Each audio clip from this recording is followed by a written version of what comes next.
Hello, আসসালামু আলাইকুম। আমার নাম হচ্ছে তাহমিদ বিন নূর। আমি বুয়েট ২৪ ব্যাচের সিএসসি ডিপার্টমেন্টের অধ্যয়নরত একজন বর্তমান স্টুডেন্ট। তো আজকের এই ভিডিওটির মাধ্যমে আমি হচ্ছে আমার নিজের এডমিশন জার্নিটি শেয়ার করব।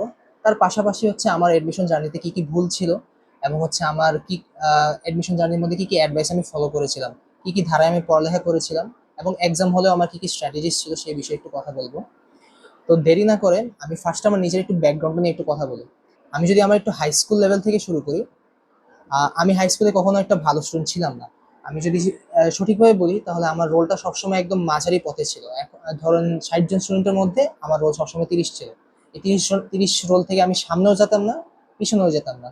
আবার একইভাবে হচ্ছে আমি ক্লাস যখন 6, 7 এবং 8 এ পড়তাম, আমি হাফ ইয়ারলি এক্সামের মধ্যে আমি যতটুকু মনে আছে এখনো। তো আমি হাফ ইয়ারলির মধ্যে আমি শুধু একটা সাবজেক্টই ফেল করছি। আহ, সেই সাবজেক্ট হচ্ছে ম্যাথ। আমি ম্যাথে ৩ বছর টানা ফেল করে আসছিলাম হাফ ইয়ারলিতে। তো সেটার অ্যাকচুয়ালি অনেকগুলা রিজন আছে। তার একটা মেইন রিজন হচ্ছে আমি আসলে পড়ালেখাটা ঠিক মতো চালিয়ে যেতাম না। এক্সাম না থাকলে আমি সাধারণত পড়তাম না। তো এখন সেই ধরনের স্টুডেন্ট বোর্ড সিএসসি তে চান্স পেয়েছে। তো অবশ্যই একটা চিন্তার ব্যাপার, আমি আসলে কিভাবে পড়ালেখা করতাম, অথবা আমি কিরকম চেঞ্জ আনছি নিজের মধ্যে। এই কিরকম চেঞ্জের মাধ্যমে আমি অ্যাকচুয়ালি বুয়েটে চান্স পাওয়ার মতো একটা এবিলিটি গ্রহণ করতে পারছি। হাই স্কুলের সম্পর্কে একটু ছোট একটা ব্যাকগ্রাউন্ড তো দিলাম। তো আমি একটু কলেজ লাইফ নিয়ে একটু ছোট্ট একটা কথা বলে রাখি, হ্যাঁ। তো ফার্স্ট ইয়ারে যখন আমি উঠি, আমার একটা আসলে ডিসঅ্যাপয়েন্টমেন্ট ছিল একদম শুরুর দিকেই। তো সেটা ছিল আমি এনডিসির মধ্যে আমি চান্সটা পেয়ে যাই আসলে। আমার সেখানে রিটেনে চান্স পেয়েছিলাম, বাট আমার ভাইভাতে বাদ পড়ে গেছে। তো সেটা একটু প্রভাবিত আমাকে করেছিল। তো অ্যারাউন্ড প্রথম ১-২ মাস আসলে পড়ালেখায় তেমন একটা মন বসেনি, আমি জাস্ট ক্লাসে যেতাম আর আসতাম। তো এর মধ্যে আমার টাইম চলে যেত।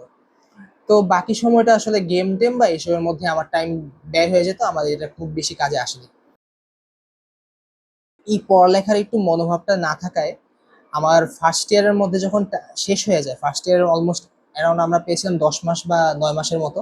এই ৯-১০ মাসের মধ্যে আমরা সিলেবাস মাত্র শেষ হয়েছিল ৩০ থেকে ৪০%-এর মাঝখানে হবে। তো বাকি ৬০%-এর মতো, ৬০-৭০% যে সিলেবাসটা বাকি রয়েছে আমার সেকেন্ড ইয়ারে আমার শেষ করতেই হবে, এরকম একটা ধারণা নিয়ে আমার নামতে হয়েছে। তো সেই ধারণার প্রেক্ষিতে আমি যখন টেস্ট এক্সামের প্রতি কাছে এসে যাচ্ছিল আমাদের টেস্ট পরীক্ষাটা, তো সেই টেস্ট পরীক্ষার আগে আমার সিলেবাসটা শেষই হয়নি। বলতে গেলে আমার ফিজিক্সের ক্ষেত্রে আমার টেস্ট পেপারের প্র্যাকটিস করা হয়নি।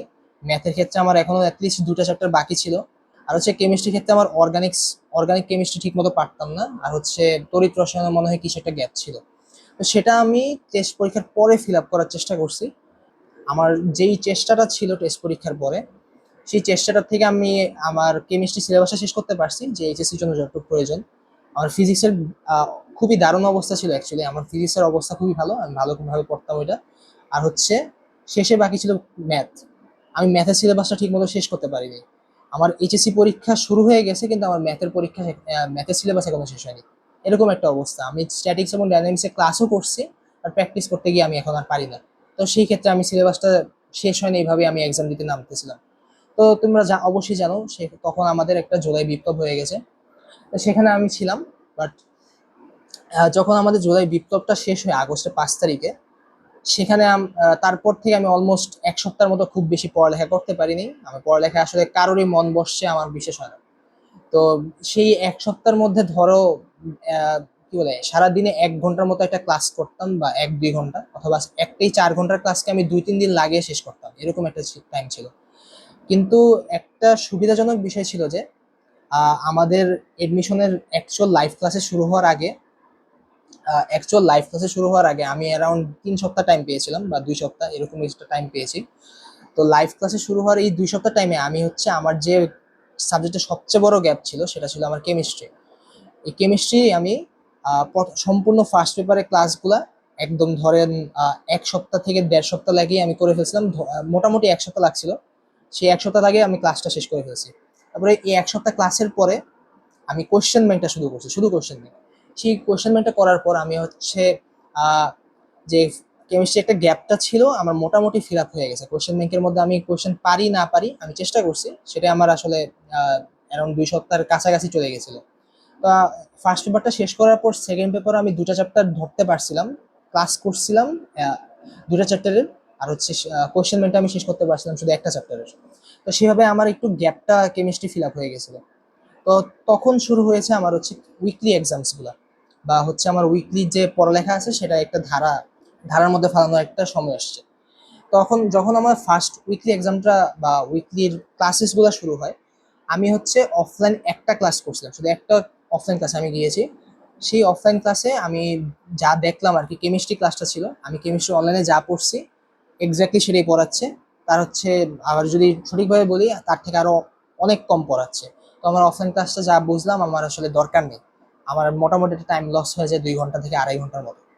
তো আমি অফলাইন ক্লাসে আসে আমি যেতাম না, আমি শুধু অনলাইন ক্লাসগুলো করতাম। আর অনলাইন ক্লাস যে আমি করতাম সেটা হচ্ছে আমি শুধু রেকর্ডেড ক্লাসগুলো করতাম অথবা আর্কাইভ থেকে করতাম যদি রেকর্ডেড না থাকতো।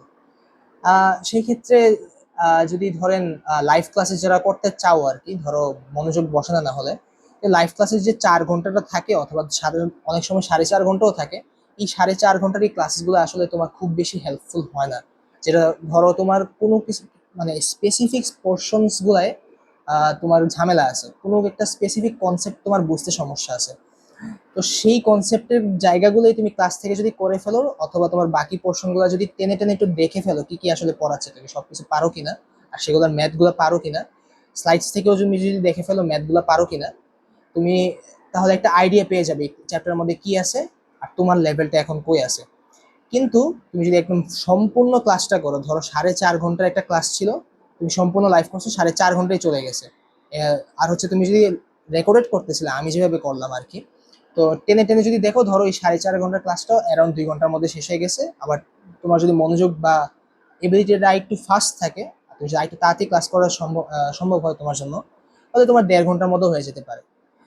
তাহলে সেটা অবশ্যই তোমার একটা অনেক বড় একটা টাইম সেভ করতেছে, অলমোস্ট 3 ঘন্টার মতো, 2 থেকে 3 ঘন্টার মতো সেভ করে ফেলতেছে। তোমার অবশ্যই এটা এডমিশনের মধ্যে অনেক বড় একটা ইফেক্ট ফেলবে। এই 3 ঘন্টা প্রতিদিন যদি সেভ করতে পারো, বা প্রতি উইকের মধ্যেই ধরো 2-3 ঘন্টা সেভ করে ফেলতে পারতেছে। তো তারপরে হচ্ছে আরেকটা বিষয়, যে অনলাইন ক্লাসেসের পাশাপাশি হচ্ছে তোমার নোট টেকিং এর যে বিষয়টা আছে, নোট টেকিং এর যে বিষয়টা তোমার, অনেকেই আসলে তোমরা নোট পড়ে অভ্যস্ত আছো, এসএসসি যারা ক্লাস করে আসছো জানবে যে অলমোস্ট কত ক্যালকুলাসের ক্ষেত্রে 20টা প্লাস ক্লাস হইতো, আর সবগুলো 2 ঘন্টার উপর। আর এই ক্লাসেস গুলো হচ্ছে, ধরো তুমি সবগুলো যদি নোট করো অ্যারাউন্ড হচ্ছে একাডেমিক্যাল লেভেলে 200+ পেজ তো হয়ে যাবে মিনিমাম, এটা বলাই যাচ্ছে। আবার হচ্ছে এডমিশন লেভেলেও দেখবা যে যদি উদ্ভাসেও করো বা অন্য কোনোখানে একটা কোচিং সেন্টারেও করো, তো, সবগুলা নোট যদি তুলে রাখো, কিছু কিছু বড় চ্যাপ্টার আছে যেগুলো অর্গানিক, আর হচ্ছে নিউটনিয়ান মেকানিক্স, ফিজিক্সের ক্ষেত্রে, ম্যাথের ক্ষেত্রে স্ট্যাটিক্স ডাইনামিক্স এর মোটামুটি একটু বড় আছে। তো সেইগুলা চ্যাপ্টার যদি তুলে রাখো দেখবে যে 100 পেজের উপরে তো চলে যাচ্ছি। তো এই 100 পেজ তোমার নোট করার আসলে খুব কোনো প্রয়োজন নেই, এটা সম্পূর্ণ একটা টাইম ওয়েস্ট। এখন আমার মতে তুমি যদি অভ্যস্ত হতে পারো, এই অভ্যস্ত হওয়ার একটা ভালো দিক হবে স্লাইডস গুলো পড়া। তারপরে হচ্ছে তোমার মেইন বুকটা, কনসেপ্ট বুক, এসবগুলো ফোকাস দিতে পারবে, যে তোমার 3 ঘন্টা বাঁচতেছে রেকর্ডেড ক্লাসগুলো করে, প্লাস হচ্ছে তোমার স্লাইড গুলো পরে নোট টেকিং এর মধ্যেও যে 1 ঘন্টা ধরো বেঁচে যাচ্ছে টাইম, এই এক্সট্রা 1 ঘন্টা তুমি যদি মেইন বুক থেকে প্র্যাকটিস করো, কনসেপ্ট বুক থেকে প্র্যাকটিস করো, কোশ্চেন ব্যাংকটা তুমি ঝালাই করো, তাহলে হচ্ছে তুমি বলতে পারো তোমার কনসেপ্টটা কিন্তু আরো ভালোভাবে বিল্ড আপ হচ্ছে তোমার নোট টেকিং এর থেকে। আর আরেকটা অ্যাডভাইস দিতে পারি অনলাইন ক্লাসেসের ক্ষেত্রে, হচ্ছে তুমি যদি নোট যদি না করো তাহলে হচ্ছে তোমার কিছু একটা লিস্ট লিখে রাখতে হবে।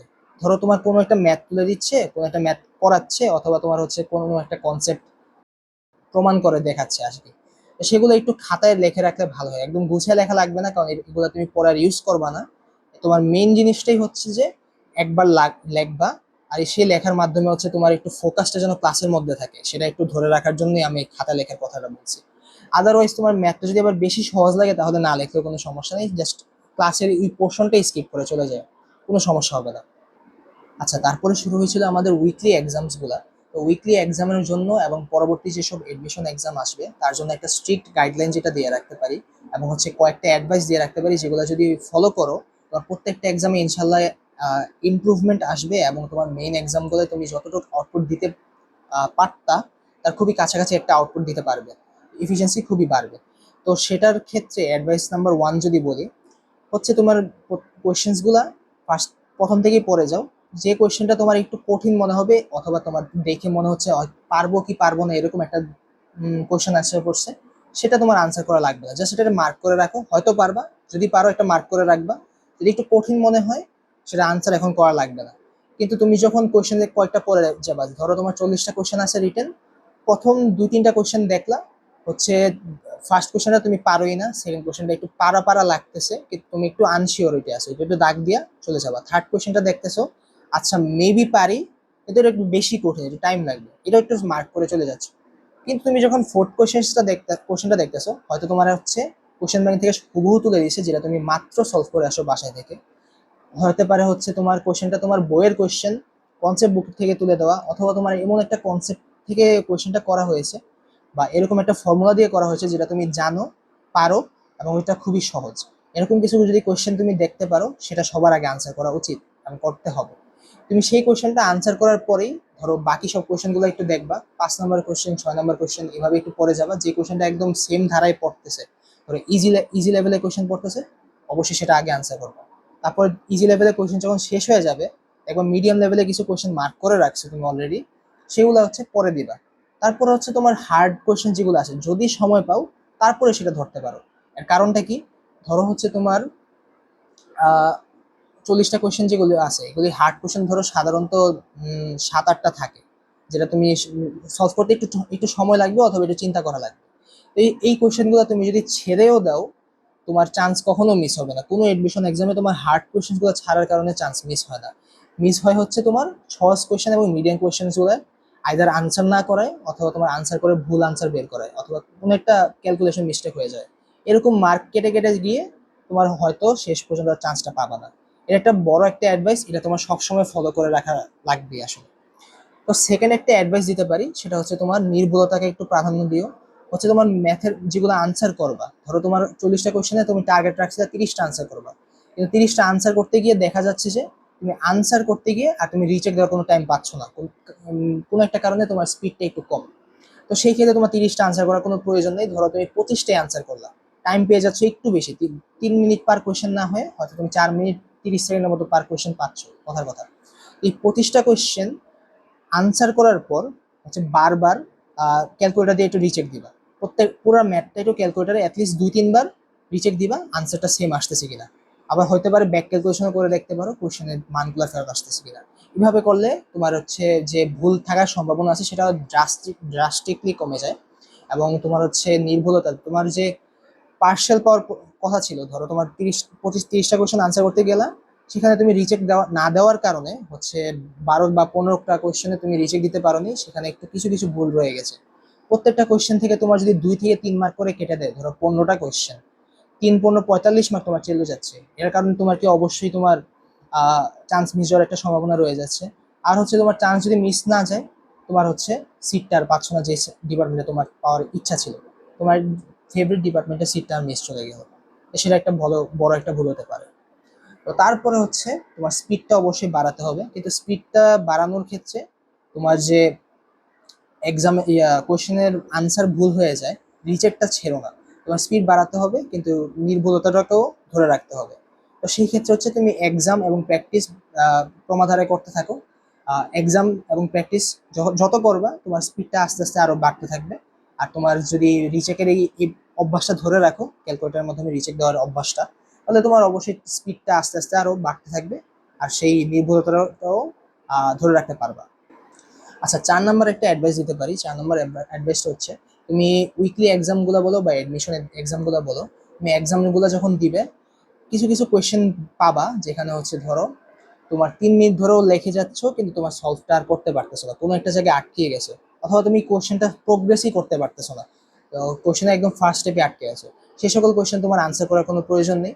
তুমি 3 মিনিট যে চলে গেছে, 3 মিনিট চলে গেছে থাক, নার্ভাসনেস ধরা লাগবে না, প্যানিক খাওয়া লাগবে না, কোয়েশ্চেনটা তুমি একদম ছোঁয়া মেরে ফেলে দাও, অন্য কোয়েশ্চেনগুলো আনসার করে আসো। শেষে যখন টাইমটা পাবা, হয়তো আবার একটু ঠান্ডা মাথা নিয়ে চিন্তা করে দেখতে পারো, তখন দেখবে যে ইনশাল্লাহ তোমার ওই কোয়েশ্চেনটা যে ভয়টা লাগতেছিল, প্যানিকটা খাচ্ছিল, তুমি যে জায়গায় আটকে গেছিলে হয়তো তোমার সেই জায়গাটা আর নাই, তুমি কোয়েশ্চেনটা ঠিক মতো সলভ করে আসতে পারতেছো। তো সেই বিষয়টা একটু খেয়াল রাখবে, এটা হচ্ছে আমার 4 নম্বর অ্যাডভাইস। তো শেষ একটা অ্যাডভাইস হতে পারে, প্রতিটা এক্সাম যে তুমি উইকলি এক্সাম দিচ্ছ, অলমোস্ট 12টা এক্সাম থাকবে উইকলি, তারপর হচ্ছে আরো রিভিশন টেস্ট থাকবে, 20-25টা তুমি এক্সাম দিয়ে রাখবা যদি একটা কোচিং সেন্টারে ভর্তি হয়, মিনিমাম 20-25টা এক্সাম তুমি দেওয়ার সুযোগ পাবা। তো প্রত্যেকটা এক্সাম দিও, একটা এক্সামও অ্যাটেন্ড না করার একটা ভান কোনো নিও না।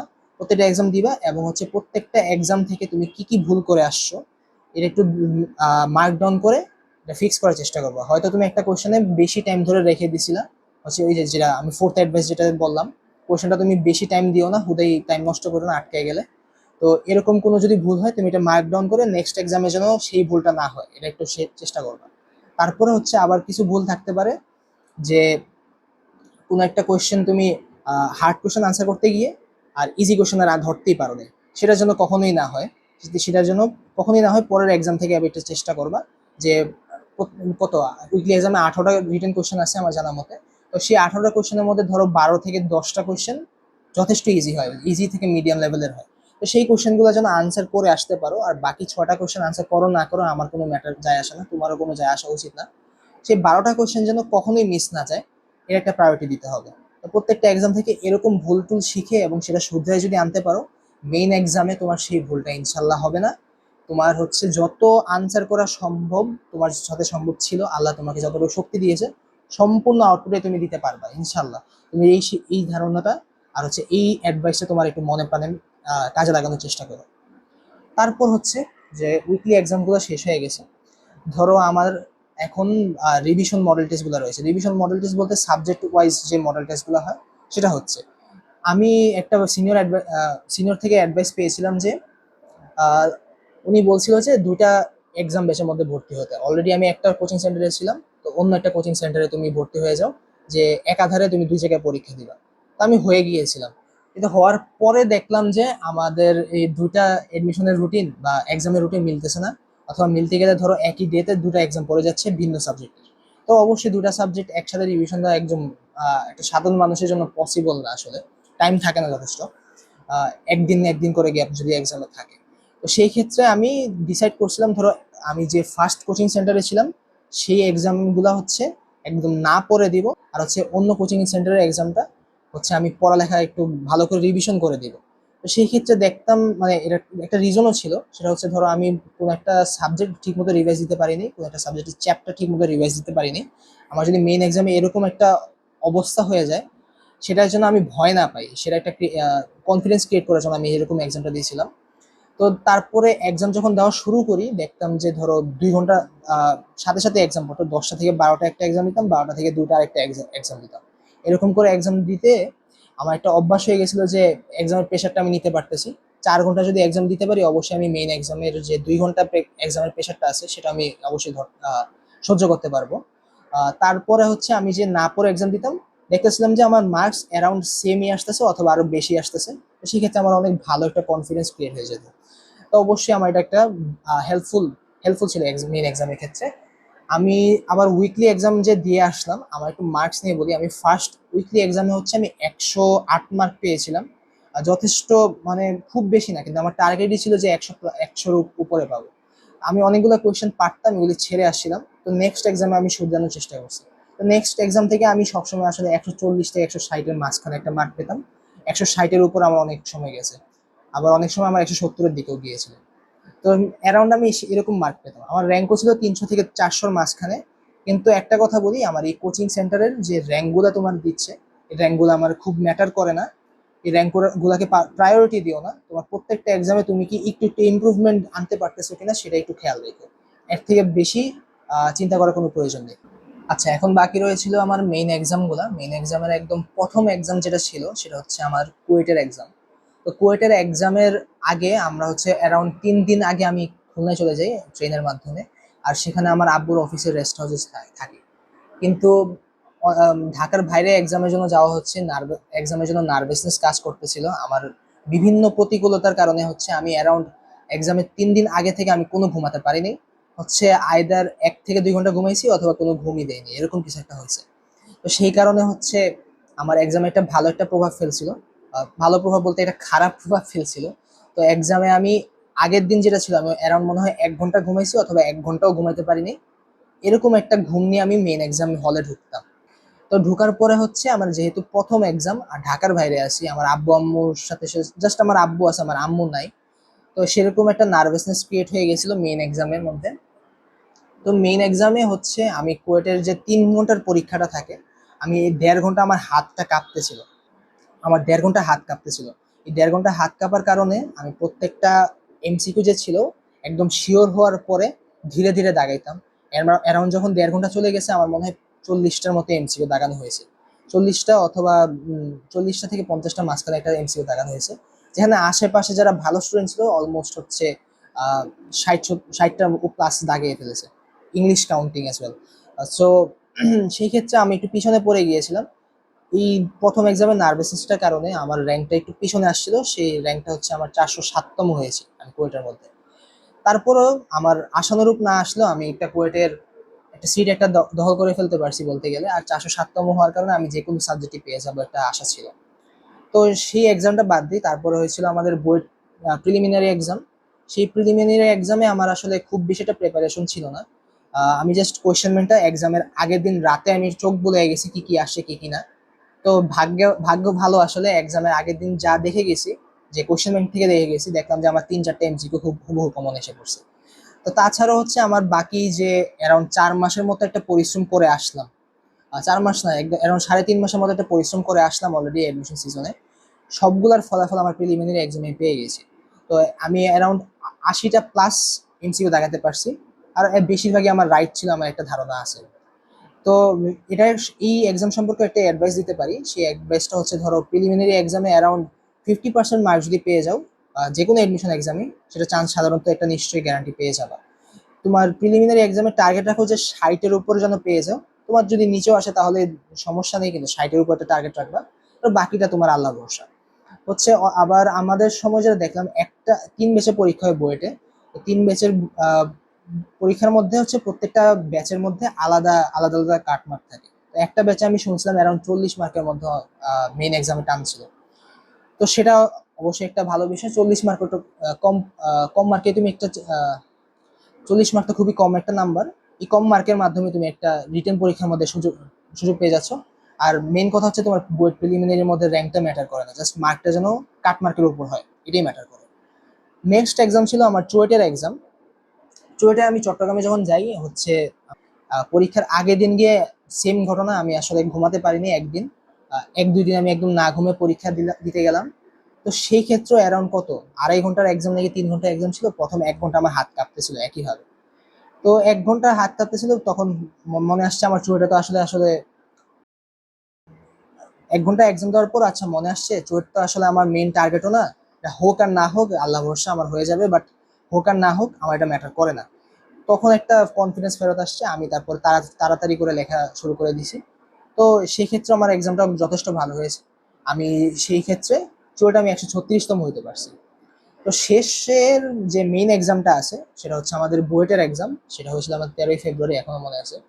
তো বুয়েটের এই এক্সামে আমি যখন এক্সাম হলে ঢুকি, আহ, ঢুকার আগের দিন আর কি, আমার এমন একটা নার্ভাসনেস ক্রিয়েট হয়ে গেছিল যে আমার আমার কিছুই রিভিশন দেওয়া হয়নি, সম্পূর্ণ একদিনে রিভিশন দিয়ে দিব। তো সেই নার্ভাসনেসটার কারণে আমি হচ্ছে 12টা ঘন্টা আমি পড়ালেখা করছি এই পরীক্ষার আগের দিন।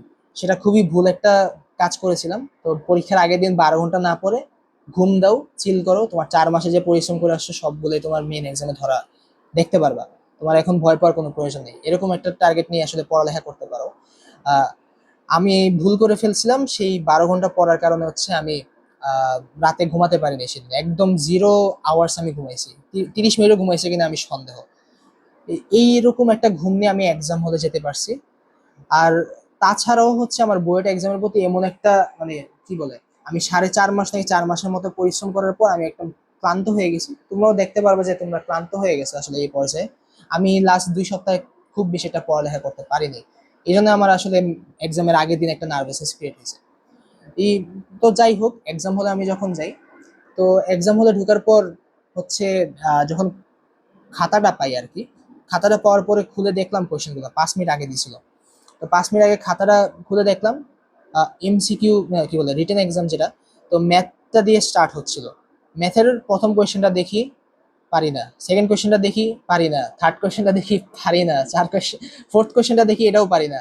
এমন করে দেখতেছি আমি প্রথম 4-5টা কোয়েশ্চেন দেখলাম, আমি কিছুই পারতেছি না ম্যাথের মধ্যে, বা অ্যাটলিস্ট আমার আনসিওরিটি একটা আছে। আহ, সেই জন্য হচ্ছে আমি আহ, ভাবতেছিলাম যে আচ্ছা ম্যাথ না দিয়ে অন্য কিছু দিয়ে শুরু করা উচিত কিনা। কিন্তু তারপরেও একটা মাথায় একটা খুবই শান্ত অবস্থা ছিল। তো আমার মাথাটা এতই শান্ত ছিল যে আমি আসলে দেখলাম আচ্ছা আমার যেহেতু যেহেতু আসলে ভয় পাইতেছি না ম্যাথের হার্ড কোশ্চেন দেখার পরেও, তা এই জন্য আমি আচ্ছা ম্যাথ দিয়ে শুরু করে দিই, আমি যতগুলো আনসার করতে পারবো সমস্যা নেই, আমি যা পারবো সেটাই আনসার করবো। তো পরীক্ষাটা শুরু হলো, আমি প্রথম 4-5টা কোশ্চেন যেটা দেখলাম প্রত্যেকটা স্কিপ করে গেলাম, আচ্ছা পারি না। 6th কোশ্চেন দেখলাম সেটাও পারি না। তো 7 নাম্বার কোশ্চেন মনে হয় দেখছিলাম সেটা পারি, সেটা খুবই সহজ একটা কোশ্চেন ছিল, সেটাই আমি আনসার আগে আগে আগে আনসার করে ফেলছি। সেটা আমি আনসার করার পর অ্যারাউন্ড 3-4 বার আমি ক্যালকুলেটর দিয়ে রিচেক করছি যেন ভুল না হয়, একটা কনফিডেন্স আনতে হবে, তো একটা ফ্লোতে আসতে হবে। তো সেটা প্রথম কোশ্চেনটা মনে হয় আমার 4-5 মিনিট চলে গেছিল, 4 মিনিট হবে, হ্যাঁ এরকম কিছু। তারপরে দেখলাম পরের কোশ্চেনটা, অষ্টম কোশ্চেন সেটা পারি, নবম কোশ্চেন সেটা পারি, দশম কোশ্চেন নাকি একাদশ কোশ্চেন এটা মনে হয় পারতাম না, বাট 14টা ম্যাথ কোশ্চেনের মধ্যে আমি অ্যারাউন্ড 4-5টা কোশ্চেন আনসার করে আমি ফিজিক্স এবং কেমিস্ট্রিতে গেছি। তো তারপরে শুরু হয়েছিল আমাদের কেমিস্ট্রি কোশ্চেন, কি বলে ফিজিক্সের কোশ্চেন আসলে। ফিজিক্স দেখলাম যে কোশ্চেনটা খুবই ইজি করছে, আমি 13টা কোশ্চেনের মধ্যে 10টা নাকি 9টা আনসার করে চলে গেছি। একইভাবে কেমিস্ট্রি কোশ্চেনটাও ইজি ছিল, 10টা কোশ্চেন আনসার করে আমি চলে গেছি। একদম 20টা কোশ্চেন আনসার করার পর ফিজিক্স এবং কেমিস্ট্রি শেষ হওয়ার পর আমি ফেরত আসছি হচ্ছে আমাদের ম্যাথে, যে 4টা কোশ্চেন মাত্র আনসার করছি বা 5টার মতো। তো বাকি কোশ্চেনগুলো একটু পড়ে গেলাম, দেখলাম যে আস্তে আস্তে লেখা শুরু করে দিছি, তো আনসার মিলতে আছে। যখন মিলা শুরু করে দিছে তখন একটু কনফিডেন্স আস্তে আস্তে বাড়তেছে। তো সেই ক্ষেত্রে আমি আসলে একটু কনফিডেন্সটা ফেরত পাই, ম্যাথে শেষ পর্যন্ত মনে হয় 9 থেকে 10টা কোশ্চেন আনসার করতে পারছি। তারপরে আমি দেখলাম যে অ্যারাউন্ড 20 মিনিটের মতো বাকি, 15-20 মিনিট। এই বাকি টাইমটা আমি ফিজিক্সের যে 3টা কোশ্চেন, কেমিস্ট্রির যে 3টা কোশ্চেন বাকি আছে সেগুলো একটু ট্রাই করার চেষ্টা করছি। তো আমি শেষ পর্যন্ত হচ্ছে 40টা রিটেন কোশ্চেনের মধ্যে আমি আনসার করতে পারছি হচ্ছে অ্যারাউন্ড 35টা ফুললি। তারপর টাচ করতে পারছি মানে 36-37টার মতো। কিন্তু তারপরেও দেখা যাচ্ছে যে আমার মনে হয় অ্যারাউন্ড 30টা কোশ্চেনের মতো আমার মার্ক পেয়েছি, অ্যারাউন্ড 300 মার্কের মতো আশা করি। তো এই 300 মার্কের মধ্যে আমার র্যাঙ্ক এসে পড়ছে 211, 211 আর কি। তো সেটা অনেক ভালো ছিল। আমি সেটার জন্য এখন আল্লাহর রহমত পেয়েছি আর খুবই ভালো হয়েছে। তো শেষ পরীক্ষা যেটা, সেটা হচ্ছে আমাদের ঢাকা ইউনিভার্সিটি পরীক্ষা। তো ঢাকা ইউনিভার্সিটি পরীক্ষাটা আমাদের আসলে খুব বেশি এক্সট্রা প্রিপারেশন নেই, আমি শুধু উইকলি এক্সামগুলোর মাঝে মাঝে ঢাকা ইউনিভার্সিটি কোশ্চেন ব্যাংকটা আমি পড়ে যেতাম উদ্ভাস থেকে দেওয়া। তো সেই কোশ্চেন ব্যাংকটা পড়ার পাশে আমি এক্সট্রা তেমন কিছু পড়ি নাই। এক্সামের আগের দিনে আমি শুধু ইংলিশের কোশ্চেন ব্যাংকটা দেখে গেছি, আর হচ্ছে আমি কেমিস্ট্রির বই থেকে একটু রিডিং দিয়ে গেছি কি কি আসে কি কি না। ডিও এক্সামের মধ্যে আমার খুব বেশি একটা স্ট্র্যাটেজি ছিল না দেখে আমি আসলে পাশ করবো কিনা সেটা একটা সন্দেহ জায়গায় হচ্ছিল। কিন্তু যখন এমসিকিউ দেখলাম, মিলে দেখতেছি আমার 60টা এমসিকিউর মধ্যে 50+ এমসিকিউ মিলে যাচ্ছে। আর হচ্ছে রিটেন এক্সামের মধ্যে আমার একটু ফেলের একটা সন্দেহ ছিল বা আশঙ্কা ছিল, সেটা একটু ভয়ে ভয়ে চেপে রাখছি আসলে, আর কি বা হবে আর কি করার। বোর্ড এক্সামটা ভালো গেছে, ইনশাল্লাহ বইটাই হয়ে যাবে। তারপরে যখন রেজাল্টটা দিল দেখলাম যে আচ্ছা ওয়েট, পাস হয়ে গেল, মার্ক একটু কমের দিকে কিন্তু সবাই কম মার্ক পেয়েছে, এই জন্য আমার র্যাঙ্কটা দেখলাম অনেক সামনে চলে আসছে। তো র্যাঙ্কটা ছিল আমার 137তম। তো শেষ পর্যন্ত যদি ভিডিওটা দেখে থাকো, আমার একটা শেষ অ্যাডভাইস থাকবে। শেষ অ্যাডভাইসটা হচ্ছে আমার যা যা এই পর্যন্ত বলছি এটা একটু ফলো করার চেষ্টা করো।